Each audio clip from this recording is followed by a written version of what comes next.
ગણિત ધોરણ 7 પ્રકરણ 15 ઘન આકારોનું પ્રત્યક્ષીકરણ. પ્રસ્તાવના: સમતલીય આકૃતિઓ અને ઘન આકારો. આ પ્રકરણમાં પરિમાણના સંદર્ભમાં તમારી જાણીતી આકૃતિઓનું વર્ગીકરણ કરીશું. આપણા દૈનિક જીવનમાં આપણી આસપાસ પુસ્તકો, દડા, આઈસ્ક્રીમ કોન વગેરે ભિન્ન આકારો ધરાવતી વસ્તુઓ આપણે જોઈએ છીએ. આમાંની ઘણી બધી વસ્તુઓમાં એક સામાન્ય બાબત એ છે કે તે દરેક લંબાઈ, પહોળાઈ અને ઊંચાઈ કે ઊંડાઈ ધરાવે છે. એટલે કે તે દરેક જગ્યા રોકે છે અને તેમને 3 પરિમાણો હોય છે. આથી તેમને ત્રિપરિમાણીય આકારો કહેવાય છે. ઉદાહરણ: આપેલ આકારને નામ સાથે જોડો. ઉકેલ: આકૃતિ 1 ના આકારને નળાકાર સાથે જોડીશું. આકૃતિ 2 ના આકારને ગોલક સાથે જોડીશું. આકૃતિ 3 ના આકારને લંબ ઘન સાથે જોડીશું. આકૃતિ 4 ના આકારને ઘન સાથે જોડીશું. આકૃતિ 5 ના આકારને શંકુ સાથે જોડીશું. આકૃતિ 6 ના આકારને પિરામિડ સાથે જોડીશું. આ જ રીતે કાગળ પર દોરેલી આકૃતિઓ કે જેને માત્ર લંબાઈ અને પહોળાઈ હોય તેમને દ્વિપરિમાણીય એટલે કે સમતલીય આકૃતિઓ કહેવાય છે. આગળના ધોરણમાં 2 પરિમાણીય આકૃતિઓ જોઈ ગયા છીએ. ઉદાહરણ: આપેલ દ્વિપરિમાણીય આકૃતિઓને તેમના નામ સાથે જોડો. ઉકેલ: આકૃતિ 1 ના આકારને લંબચોરસ સાથે જોડીશું.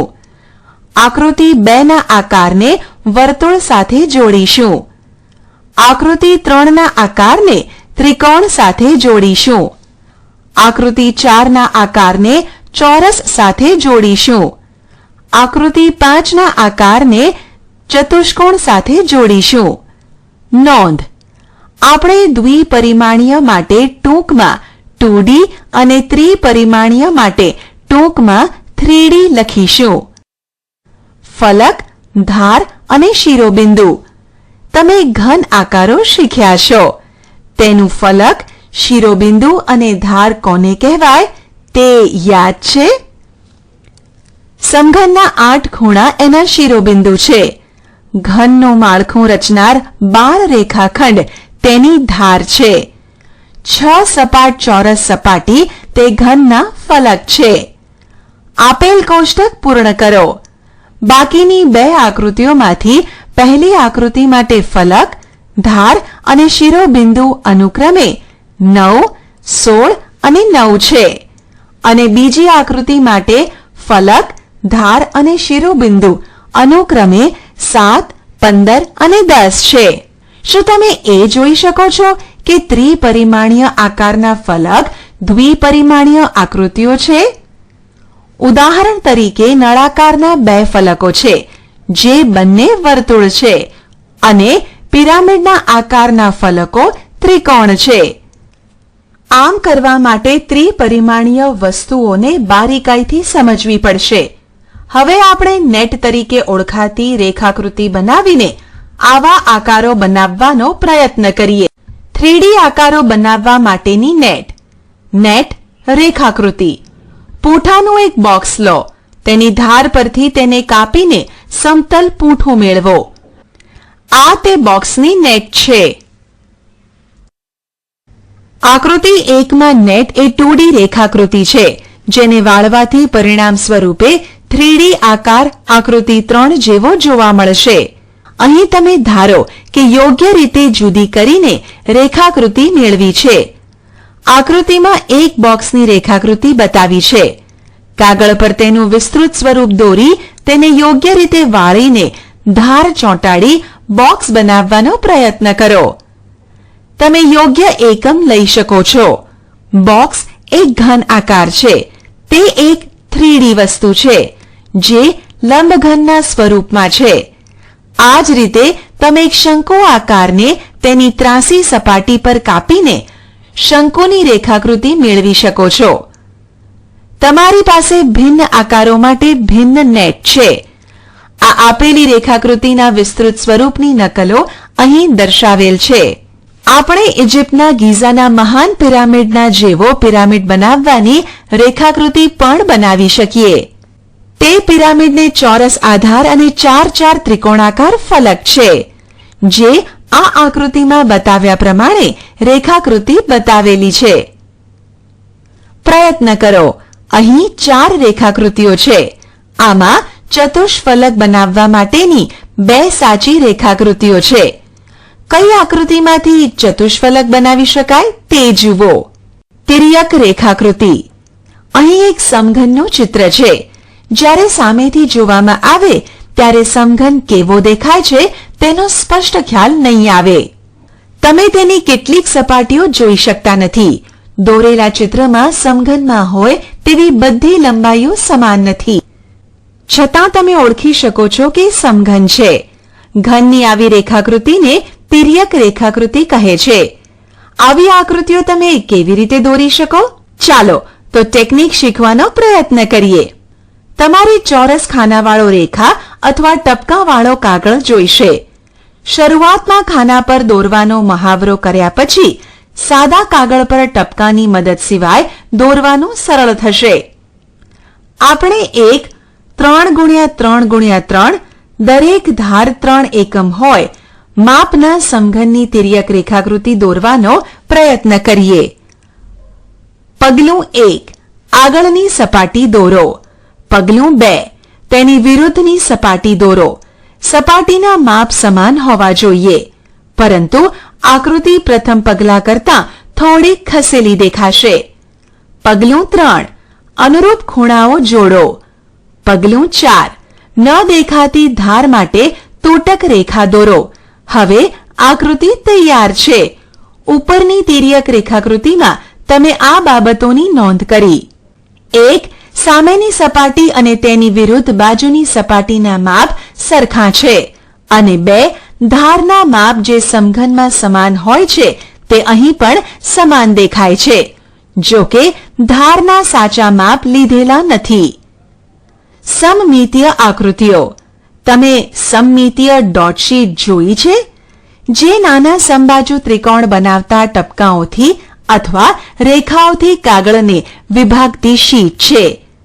આપેલા ઘનના માપ જેટલા જ માપવાળી આકૃતિ દોરવા માટે આપણે 4x3x3 એટલે કે લંબાઈ, પહોળાઈ અને ઊંચાઈની ધારો અનુક્રમે 4, 3, 3 એકમની છે.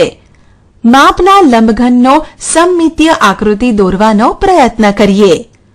પગલું 1, સામેની સપાટી દર્શાવવા માટે લંબચોરસ દોરો. પગલું 2, લંબચોરસના 4 ખૂણાઓ પરથી 3 લંબાઈના 4 સમાંતર રેખાખંડ દોરો. પગલું 3, યોગ્ય રેખાખંડથી સામસામેના ખૂણાઓને જોડો. પગલું 4, આ લંબઘનનો આઇસોમેટ્રિક સ્કેચ છે. ધ્યાનમાં રાખો કે સમમિતીય આકૃતિમાં મૂળ લંબાઈ પ્રમાણે જ માપ હોય છે, જ્યારે તિર્યક રેખાકૃતિમાં આમ હોતું નથી. ઉદાહરણ: આકૃતિમાં લંબઘનની તિર્યક રેખાકૃતિ છે. આને અનુરૂપ આઇસોમેટ્રિક સ્કેચ દોરો. ઉકેલ: આકૃતિમાં ઉકેલ બતાવેલો છે. ઉદાહરણ: આઇસોમેટ્રિક ડોટ પેપર પર આપેલા દરેક આકારનો આઇસોમેટ્રિક સ્કેચ બનાવો. ઉકેલ: આકૃતિમાં ઉકેલ બતાવેલો છે. ઉદાહરણ: જેની બાજુ 2 સેન્ટીમીટરની છે તેવા 3 સમઘન બાજુ બાજુમાં ગોઠવીને એક લંબઘન બનાવે છે. આ લંબઘનની તિર્યક અથવા આઇસોમેટ્રિક આકૃતિ બનાવો. ઉકેલ: 3 સમઘન બાજુ બાજુમાં ગોઠવતા બનતા લંબઘનની આઇસોમેટ્રિક આકૃતિ અહીં બતાવી છે. આ દરેક સમઘનની બાજુ 2 સેન્ટીમીટર છે. જુઓ, લંબઘનની લંબાઈ બરાબર 2+2+2 બરાબર 6 સેન્ટીમીટર. લંબઘનની પહોળાઈ 2 સેન્ટીમીટર અને ઊંચાઈ 2 સેન્ટીમીટર. ઉદાહરણ: 5 સેન્ટીમીટર, 3 સેન્ટીમીટર અને 2 સેન્ટીમીટર માપવાળા લંબઘનની 1 તિર્યક રેખાકૃતિ અને 2 આઇસોમેટ્રિક આકૃતિ બનાવો.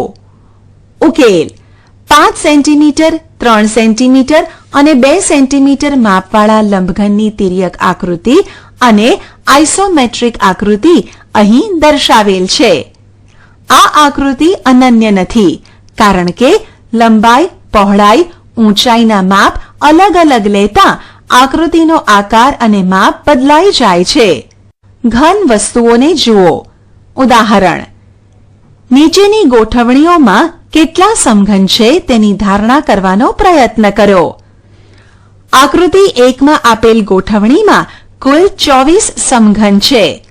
આકૃતિ 2 માં આપેલ ગોઠવણીમાં કુલ 8 સમઘન છે. આકૃતિ 3 માં આપેલ ગોઠવણીમાં કુલ 9 સમઘન છે. ઉદાહરણ: જો 2 સેન્ટીમીટર ગુણ્યા 2 સેન્ટીમીટર ગુણ્યા 2 સેન્ટીમીટર માપવાળા 2 સમઘન બાજુ બાજુમાં ગોઠવવામાં આવે તો તેથી બનતા લંબઘનના માપ કેટલા હશે? ઉકેલ: આકૃતિ પરથી તમે જોઈ શકો છો કે જ્યારે તમે આ રીતે 2 સમઘનને પાસ પાસે ગોઠવો છો ત્યારે માત્ર લંબાઈ જ વધે છે. 2 વત્તા 2 બરાબર 4 સેન્ટીમીટર થાય છે. પહોળાઈ બરાબર 2 સેન્ટીમીટર અને ઊંચાઈ બરાબર 2 સેન્ટીમીટર. ઉદાહરણ: આકૃતિમાં બતાવ્યા પ્રમાણે 2 પાસા બાજુ બાજુમાં છે. તમે કહી શકો છો કે દર્શાવેલ બાજુઓની વિરુદ્ધ બાજુઓનો સરવાળો કેટલો થશે? 1 5 વત્તા 6, 2 4 વત્તા 3. યાદ રાખો કે પાસામાં સામસામેની બાજુ પર આવેલા અંકોનો સરવાળો 7 થાય છે. 1 પહેલા પાસાની વિરુદ્ધ બાજુના ટપકા બરાબર 7 બાદ 5 બરાબર 2. બીજા પાસાની વિરુદ્ધ બાજુના ટપકા બરાબર 7 બાદ 6 બરાબર 1. માટે બંને પાસાની વિરુદ્ધની 2 બાજુઓના ટપકાનો સરવાળો બરાબર 2 વત્તા 1 બરાબર 3. 2 પહેલા પાસાની વિરુદ્ધ બાજુના ટપકા બરાબર 7 બાદ 4 બરાબર 3. બીજા પાસાની વિરુદ્ધ બાજુના ટપકા બરાબર 7 બાદ 3 બરાબર 4. માટે બંને પાસાની વિરુદ્ધની 2 બાજુઓના ટપકાનો સરવાળો બરાબર 3 વત્તા 4 બરાબર 7. ઉદાહરણ: 2 સેન્ટીમીટર બાજુ ધરાવતા 3 સમઘન પાસ પાસે ગોઠવીને લંબઘન બનાવેલ છે. આની તિર્યક આકૃતિ બનાવવાનો પ્રયત્ન કરો અને તેની લંબાઈ, પહોળાઈ અને ઊંચાઈ શું હોઈ શકે તે કહો. ઉકેલ: 2 સેન્ટીમીટર બાજુવાળા 3 સમઘન એકબીજાને અડકીને એક લંબઘન બનાવે છે. માટે લંબઘનની લંબાઈ બરાબર 2 સેન્ટીમીટર વત્તા 2 સેન્ટીમીટર વત્તા 2 સેન્ટીમીટર બરાબર 6 સેન્ટીમીટર. લંબઘનની પહોળાઈ બરાબર 2 સેન્ટીમીટર. લંબઘનની ઊંચાઈ બરાબર 2 સેન્ટીમીટર. સમતલ પર ઘન આકારો દોરવા. તમે કાગળ પર ચિત્રો દોરો છો જે સપાટ છે. તમે જ્યારે ઘન આકારો દોરો છો ત્યારે ત્રિપરિમાણીય દેખાય તે માટે કેટલાક અંશે 3 શું દોરો છો? આ એક દ્રષ્ટિભ્રમ છે. અહીં તમને મદદરૂપ થાય તેવી 2 ટેકનિક બતાવી છે. વસ્તુને જોવાની એક રીત કાપવું અથવા પાતળી કાતરી કરવી. ચાલો હવે 3D વસ્તુને જુદી જુદી રીતે જોઈએ. કાતરી કરવી. એક પાઉં લો. તે ચોરસ ફલકવાળા લંબઘન આકારમાં છે. તમે ચપ્પુથી તેની પાતળી કાતરી કાપો. તમે જ્યારે ઊભો કાપ મૂકશો તમને આકૃતિમાં દર્શાવ્યા પ્રમાણે ઘણા ટુકડા એટલે કે કાતરી મળશે. દરેકની સપાટી ચોરસ છે. આપણે આને આખી બ્રેડ કે પાઉંનો આડછેદ કહીશું. અહીં આડછેદ લગભગ ચોરસ છે. રસોડામાં રમત. રસોડામાં રસોઈ કરવા માટે શાકભાજીને કાપવામાં આવે ત્યારે મળતા આડછેદોની નોંધ લીધી છે? અલગ અલગ ટુકડાઓનું અવલોકન કરો અને મળતા આડછેદના આકારોથી પરિચિત થાવ. ઉદાહરણ: નીચેની ઘન વસ્તુઓને તમે જો 1 ઊભી, 2 આડી કાપો તો કયા આડછેદ મળે છે? A ઈંટ, B ગોળ સફરજન, C પાસો, D વર્તુળાકાર નળી, E આઈસ્ક્રીમ કોન. ઉકેલ: ઈંટને ઊભી કાપીએ તો લંબચોરસ અને આડી કાપીએ તો આડછેદ પણ લંબચોરસ મળે છે. ગોળ સફરજનને ઊભું કે આડું કાપીએ તો બંને છેદ વર્તુળ જ મળે. પાસાને ઊભો કે આડો કાપીએ તો બંને છેદ ચોરસ જ મળે. વર્તુળાકાર નળીને ઊભી કાપીએ તો લંબચોરસ અને આડી કાપીએ તો વર્તુળ મળે. આઈસ્ક્રીમ કોનને ઊભો કાપીએ તો ત્રિકોણ અને આડો કાપીએ તો વર્તુળ મળે. પડછાયાની રમત. ત્રિપરિમાણીય વસ્તુઓ દ્વિપરિમાણીયમાં કેવી દેખાય તે જોવા માટે પડછાયાનો સરસ ઉપયોગ થઈ શકે. તમે પડછાયાની રમત જોઈ છે? ઘન આકૃતિઓના પડછાયા પડદા પર પાડીને હલનચલન કરતા આકારોનો ભ્રમ ઊભો કરી આનંદ લેવાની રમત છે. એમાં ગણિતના ખ્યાલોનો આડકતરો ઉપયોગ છે. આ પ્રવૃત્તિ માટે તમને પ્રકાશનું ઉદ્ભવ સ્થાન અને કેટલાક ઘન આકારો જોઈશે. એક શંકુની બરાબર સામે બેટરી રાખો. તેનાથી પડદા પર કેવો પડછાયો પડે છે? ત્રિકોણ જેવો.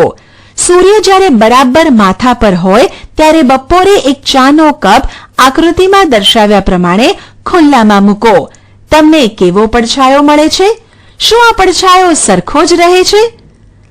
સવારનો પડછાયો આ પ્રમાણે અને સાંજનો પડછાયો આ પ્રમાણે જોવા મળે. ત્રીજી રમત. કોઈ વ્યક્તિ એક વસ્તુને તેની સામે ઊભી રહીને તેની એક બાજુએ ઊભા રહીને કે તેને ઉપરની દિશામાંથી જોઈ શકે. દરેક વખતે તેને ભિન્ન દેખાવ જોવા મળશે, જે અહીં બતાવ્યા પ્રમાણે છે. એક મકાનમાં કેવા ભિન્ન ભિન્ન દેખાવો જોવા મળે છે તે અહીં આકૃતિમાં દર્શાવ્યું છે. ઉદાહરણ. આપેલ દરેક ઘન આકાર માટે 1, 2 અને 3 માં 3 દેખાવ આપેલ છે. દરેકનો ઉપરનો, સામેનો અને બાજુનો દેખાવ શોધો. ઉકેલ. ઘનાકાર A નો આકૃતિ 1 નો દેખાવ સામેનો, 2 નો દેખાવ બાજુનો અને 3 નો દેખાવ ઉપરનો છે. ઘનાકાર B નો આકૃતિ 1 નો દેખાવ ઉપરનો, 2 નો દેખાવ બાજુનો અને 3 નો દેખાવ સામેનો છે. ઘનાકાર C નો આકૃતિ 1 નો દેખાવ બાજુનો, 2 નો દેખાવ સામેનો અને 3 નો દેખાવ ઉપરનો છે. ઘનાકાર D નો આકૃતિ 1 નો દેખાવ બાજુનો, 2 નો દેખાવ ઉપરનો અને 3 નો દેખાવ સામેનો છે. ઘનના જુદા જુદા ભાગને જુઓ. આશા છે કે તમને આ ઈ લર્નિંગ મોડ્યુલમાં મજા આવી હશે. આભાર.